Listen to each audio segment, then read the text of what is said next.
Welcome back to the Deep Dive. Today, we are pointing our lens at a figure in cinema who is, frankly, a bit of a paradox. You know her face. You definitely know that signature red hair. You've seen her at blockbusters running from dinosaurs, and you've seen her in tiny art house films having, well, complete emotional meltdowns. Yeah, that's a good way to put it. But when you actually try to pin down who she is, she sort of slips through your fingers. We are talking about the chameleon herself, Julianne Moore. It is a fascinating case study because usually in Hollywood you have two lanes. You have the movie star, the person who plays a version of themselves in every movie, and we love them for it. Right, the Tom Cruise lane. Exactly. Yeah. And then you have the character actor, the person who disappears into a role but maybe doesn't open a $100 million movie. Yeah. Julianne Moore is this rare hybrid creature who manages to be both. Both, often in the same calendar year. Totally. Exactly. She's the indie darling who can also sell popcorn. And before we really get into the weeds of her biography, because her origin story is actually wild, I want to set the stakes here. Okay. I think because she's so consistent, we almost take her for granted. We're just used to her being excellent. But if you look at the trophy shelf, it is staggering. It's a crowded shelf. It really is. We know about the Academy Award, we know about the 2 Emmys, the 2 Golden Globes, but there's one specific statistic that we dug up in the research that, honestly, it just blew my mind. It puts her in a league that is so small, it's practically non-existent. You're talking about the European festival circuit. I am. She is one of only 2 actresses in the history of cinema to win the Best Actress Award at all 3 major European film festivals. We're talking the big 3. Cannes, Berlin, and Venice. Cannes, Berlin, and Venice. That is the triple crown of acting achievement on the global stage. Yeah. And to give you context on how rare that is, the only other person to achieve it is Juliette Binoche. That's it. That's it. That is the entire list. That puts her in such rarefied air. It validates her not just as a Hollywood celebrity, but as the serious capital A artist who is respected by the most discerning critics in the world. Precisely.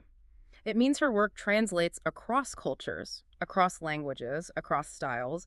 But what I think is most interesting about this deep dive isn't just, listing the awards, it's the how. The how, yes. How does a self-described good girl, a military brat who grew up planning to be a doctor, end up becoming the undisputed queen of the on-screen breakdown? That is the mission today. Yeah. We are going to unpack how Julianne Smith became Julianne Moore.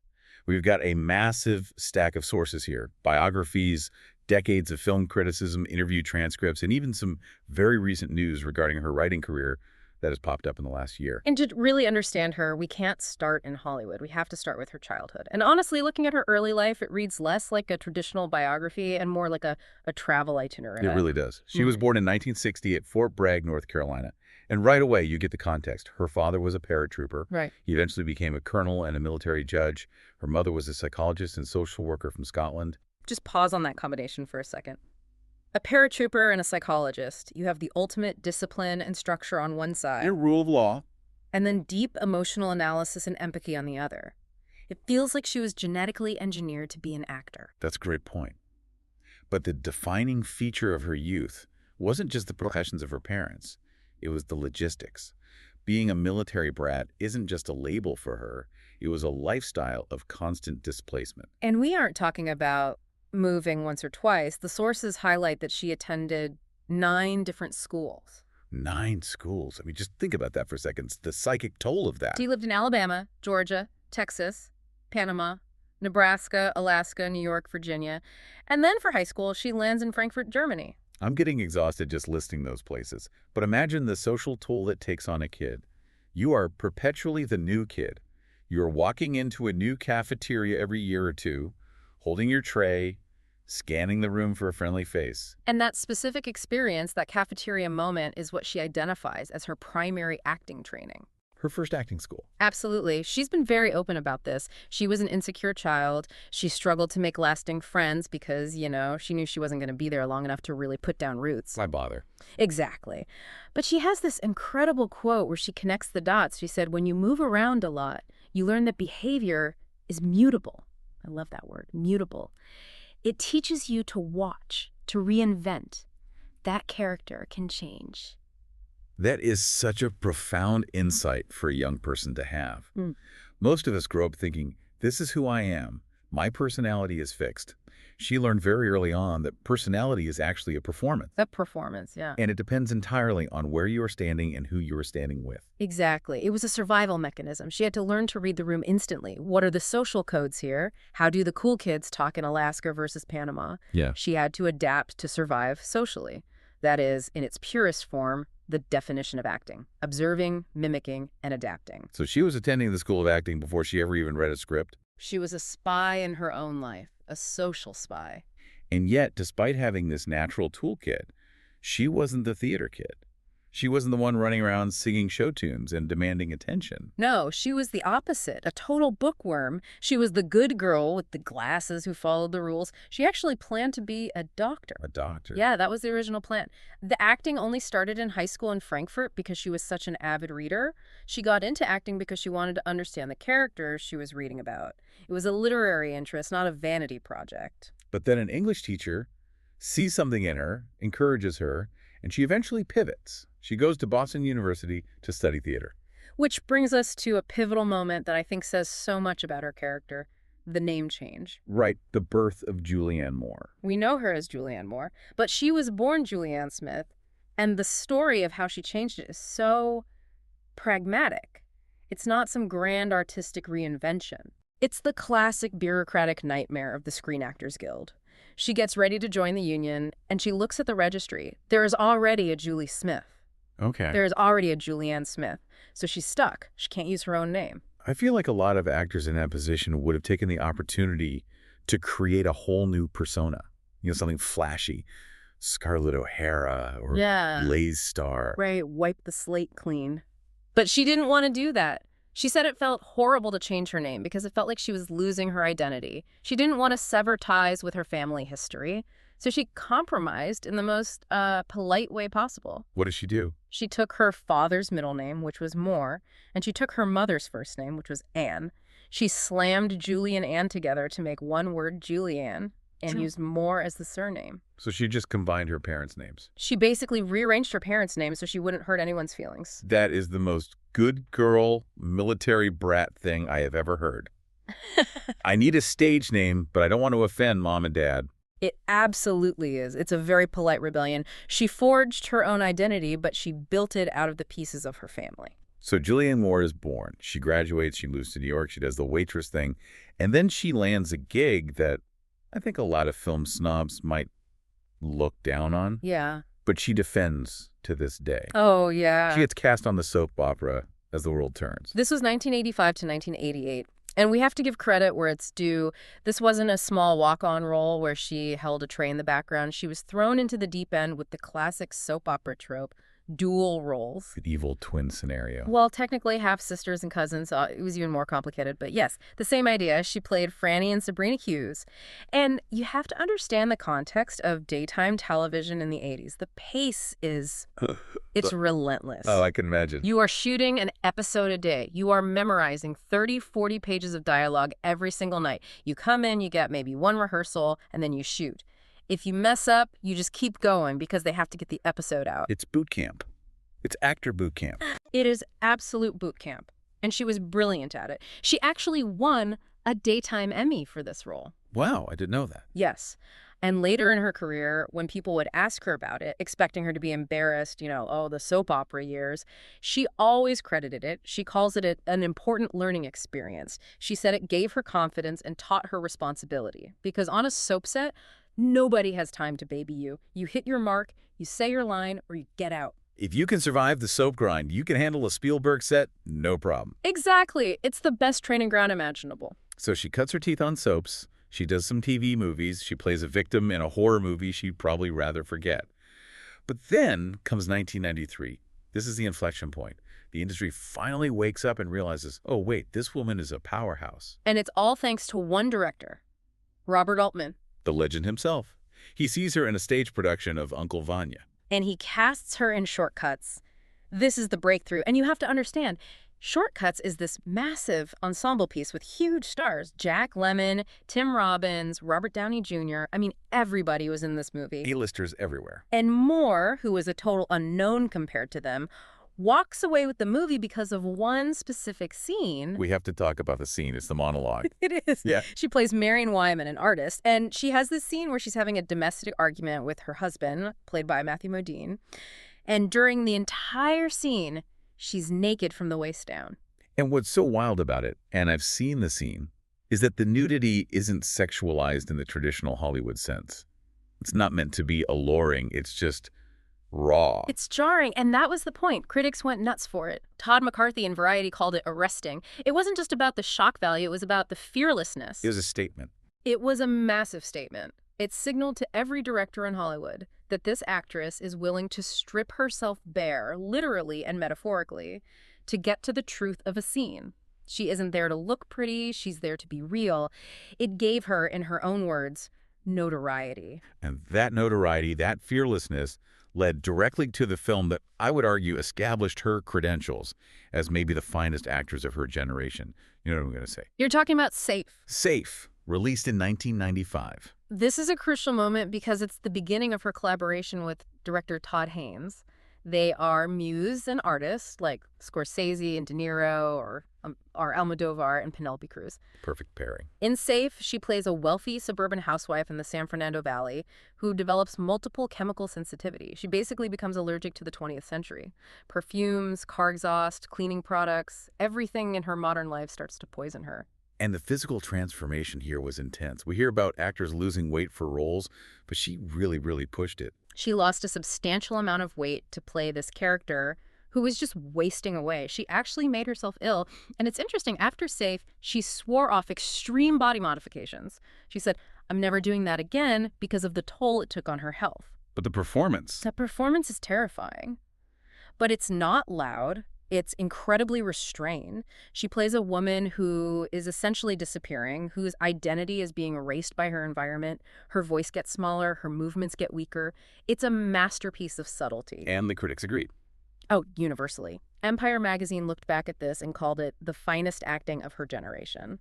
It was the film that moved her from interested newcomer to serious artist. So by 1995, she has the indie cred. She's the critic's darling. She's the actress's actress. But then she does something very, very savvy. She doesn't just stay in the art house ghetto. She pivots. The commercial pivot. She goes from the suffocating, silent terror of Safe to The Lost World, Jurassic Park. Talk about a gear shift. I mean, 1 minute she can barely breathe because of hairspray. The next she's being chased by a T-Rex. She is literally hanging off a cliff as a truck bangles over it. She's holding a tranquilizer gun. And the best part is she loved it. She said she enjoyed it tremendously. But looking at it strategically, this was brilliant. She does 9 months with Hugh Grant in '95, which establishes her as a romantic lead. Right. Then she does Jurassic Park in '97, which proves she can anchor a summer blockbuster. Suddenly, she is bankable. She proves she can put butts in seats. This is the classic one for me, one for them strategy. Exactly. And she executed it perfectly in the late '90s. She used the clout from the blockbusters to fund the risky, complex projects she actually wanted to do. Let's look at 1997 as the perfect example of this range. She has Jurassic Park, a massive hit in theaters. Yeah. But she also has Boogie Nights. Paul Thomas Anderson's masterpiece. She plays Ember Waves. A porn actress who is also this deeply tragic maternal figure to the other people in the industry. That role is so delicate. On paper, a porn star addicted to cocaine who's lost custody of her son could be such a caricature, a total cliche. But Moore plays her with such warmth, such broken dignity. There's that one scene where she's trying to talk to her son on the phone. Oh, it's heartbreaking. It breaks your heart. She conveys all the love and all the shame in one look. It earned her her first Oscar nomination, and I think it set a template for her. Taking women in marginalized, judged industries or situations and just finding the core of their humanity. And then, just to keep us on our toes, the very next year, 1998, she swings in the complete opposite direction. Maud Lebowski. My art has been commended as being strongly vaginal. I mean, The Big Lebowski, it's a cult classic. She is hilarious. She is bizarre. She has that clipped mid-Atlantic accent.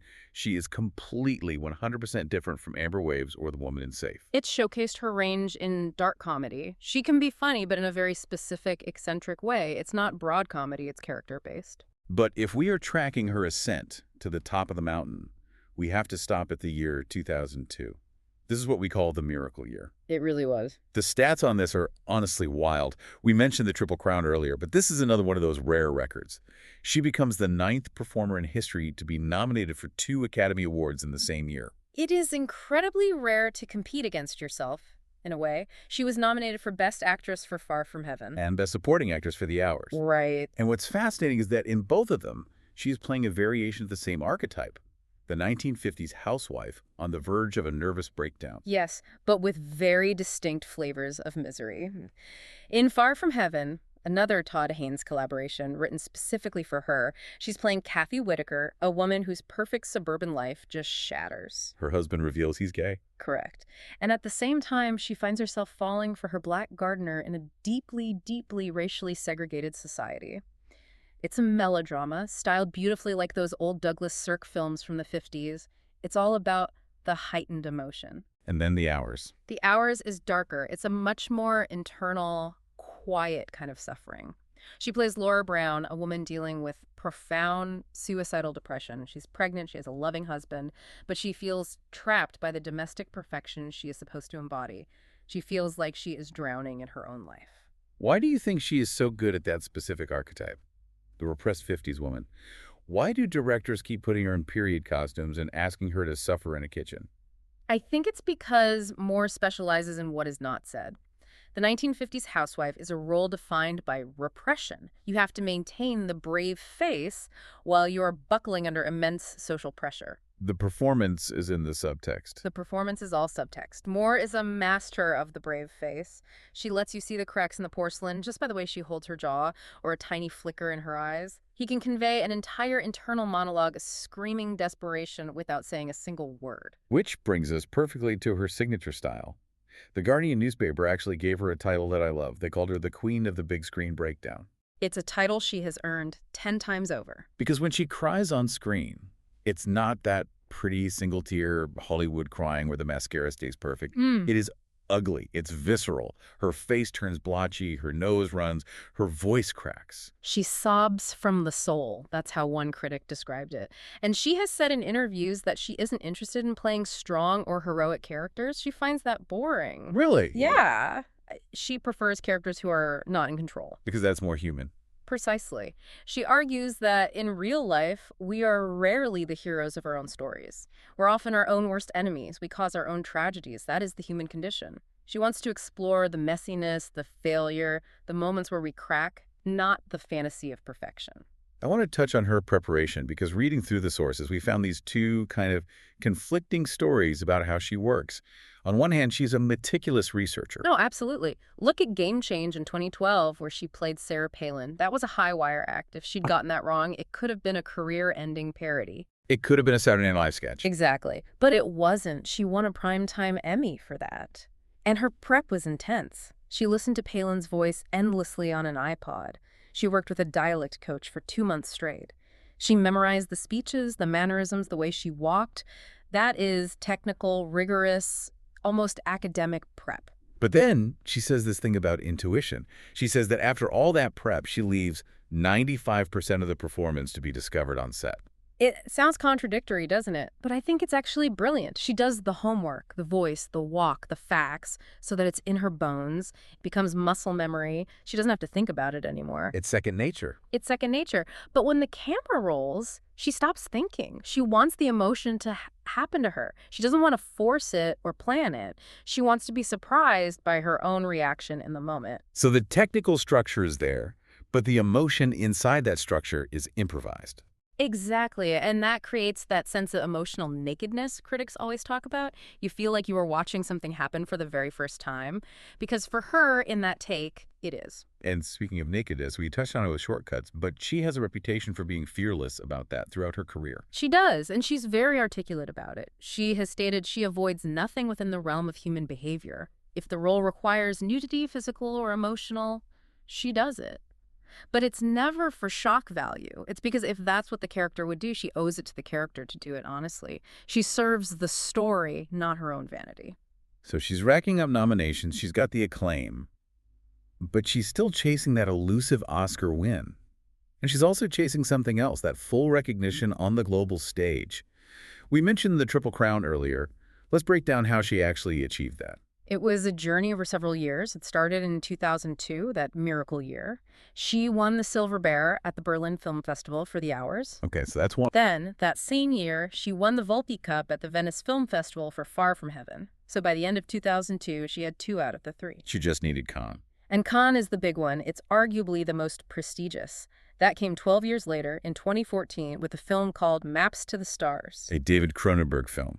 Very dark, very satirical, a brutal look at Hollywood. Brutal is the word. She plays Havana Segrand, an aging, fading actress who is desperate, narcissistic, and frankly, grotesque.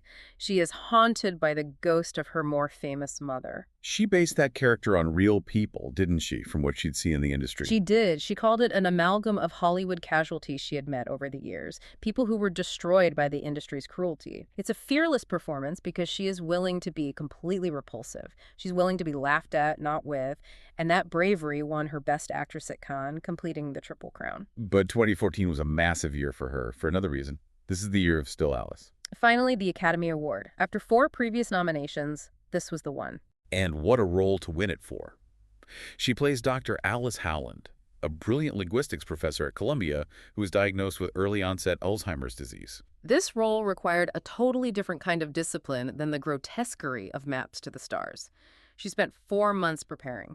She was watching documentaries, interacting with the Alzheimer's Association, meeting women who were actually going through early-onset diagnoses. And the performance. Yeah. It isn't about the big breakdown scenes. It's not ugly crying in the kitchen. It's about the quiet fading away, the slow erasure of a mind. That's it. The critics praise the wordless elements. Watching her intelligence, which is such a key part of Moore's own screen presence, slowly drain out of her eyes. It's devastating because it is so subtle. It wasn't about the histrionics, it was about the loss of self. Watching someone who defines herself by her intellect slowly lose the ability to connect thoughts, it was undeniable. It finally won her the Oscar. So she conquers film. She has all the awards. But she's not just an actress, she's also a best-selling author. And this brings us to a character named Freckleface Strawberry. Yes. This is a very sweet, very personal side of her career. Moore is a redhead, obviously, and she has freckles. And her son, when he was young, started to dislike his appearance because of his own freckles. He felt self-conscious. Which mirrors her own childhood, right? She was teased for it. Exactly. The other kids called her Freckleface Strawberry when she was little, and she hated it. So she wrote a book about it to teach her son, and by extension, other kids, about self-acceptance. The message is that the thing you don't like about yourself can become your superpower. And it wasn't just a small side project. Not at all. It became a huge hit. New York Times bestseller, it spawned a whole series of books, and it was even adapted into an off-Broadway musical. However, even children's books about loving your freckles aren't immune to the current political climate. And we have to discuss something that happened very recently in early 2025. Right. This is a developing story, and we want to be very precise with the details here. Just lay out the facts as they were reported. In February 2025, an executive order was issued under the second Trump administration. The order required schools run by the Defense Department, so schools on military bases around the world, to conduct a review of books regarding gender ideology and racial indoctrination. And Freckleface Strawberry somehow got caught up in this net. Moore stated publicly that her book was removed for review by the Pentagon. Now, to be clear, on the scope, some headlines at the time made it sound like a nationwide ban in every public school. The source material specifies that this affected roughly 160 schools serving military families. Which is so ironic, considering she is a product of those exact schools. That's the connection that makes this so significant for her. She grew up in that military school system. She was that kid on the base, moving from post to post. So for her, having her book about self-acceptance flagged in that specific environment, you can see why that would be deeply personal. It closes the loop on her childhood in a very strange, complicated way. It definitely does. It adds another layer to her relationship with that military background. Now, let's look at where she is today. Because Hollywood is notorious for discarding actresses once they hit 40, let alone 60. Usually the roles dry up, or you get stuck playing the supportive grandma or the cranky judge. But Moore is in her 60s now, and she is defying every single stereotype of the aging actress.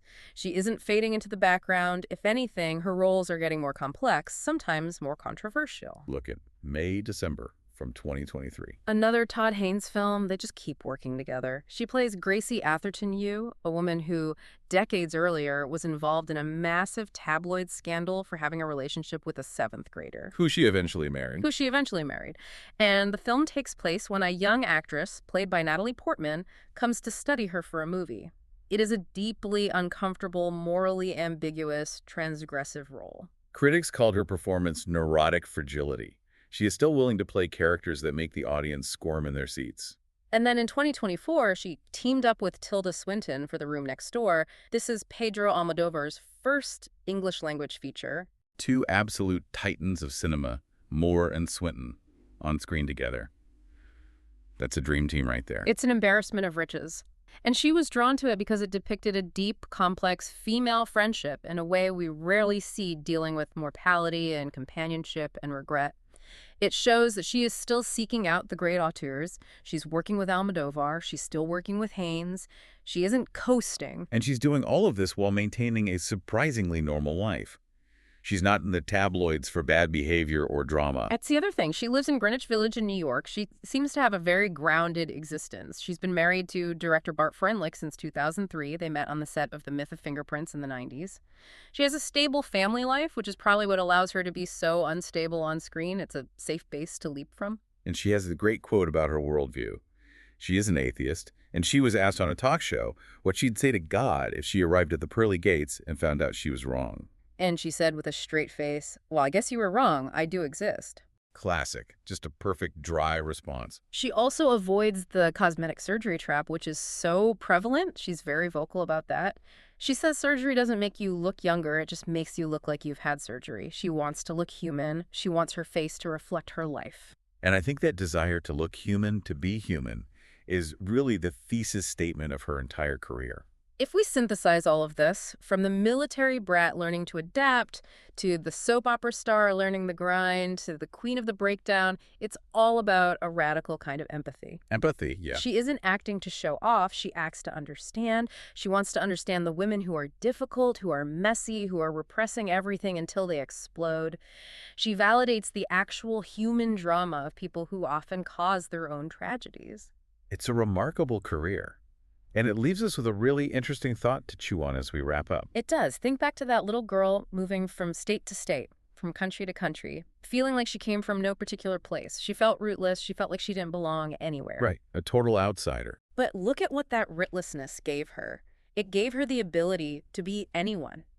In a world, especially today, where everyone is obsessed with their personal brand and defining exactly who they are and staying in their lane. Building a niche. Julianne Moore proves that being mutable, being adaptable, fluid, able to change your colors like a chameleon, might actually be the greatest superpower of all. A shapeshifter in the best sense of the word. Absolutely. She turned her grainest insecurity into her greatest art.